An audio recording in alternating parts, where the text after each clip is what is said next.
Indian സ്ത്രീത്വത്തിൻ്റെ കരുത്തുറ്റ പ്രതീകമായിരുന്ന ഇന്ദിരാഗാന്ധിയുടെ അവസാന നാളുകൾ ചെലവഴിച്ച ഇന്ദിരാഗാന്ധി താമസിച്ചിരുന്ന ഭവനത്തിൻ്റെ മുന്നിലാണ് ഞാൻ ഇപ്പോൾ ഉള്ളത്.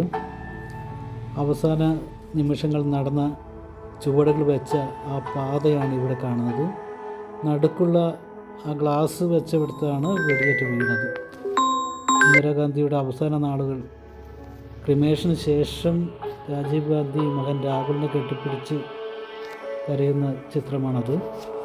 ഇന്ദിരാ പ്രിയദർശിനിയുടെ ബാല്യകാലത്തിലെ ഫോട്ടോ അവിടെ ആ ഭവനം ഇപ്പോൾ ഒരു മ്യൂസിയമാക്കി മാറ്റിയിരിക്കുകയാണ്. അവിടെ ഇന്ദിരാഗാന്ധിയുടെ ജീവിതകാലത്തുള്ള വിവിധ ഫോട്ടോകൾ അതുപോലെ മറ്റ് അമൂല്യ വസ്തുക്കളെല്ലാം അവിടെ പ്രദർശിപ്പിച്ച് വരുന്നുണ്ട്. അവിടെ നിന്നുള്ള ചില ചിത്രങ്ങളാണ് ഇവിടെ പങ്കുവെക്കുന്നത്. ഇന്ന് നവംബർ 19 ഇന്ദിരാഗാന്ധിയുടെ ജന്മദിനമാണ്.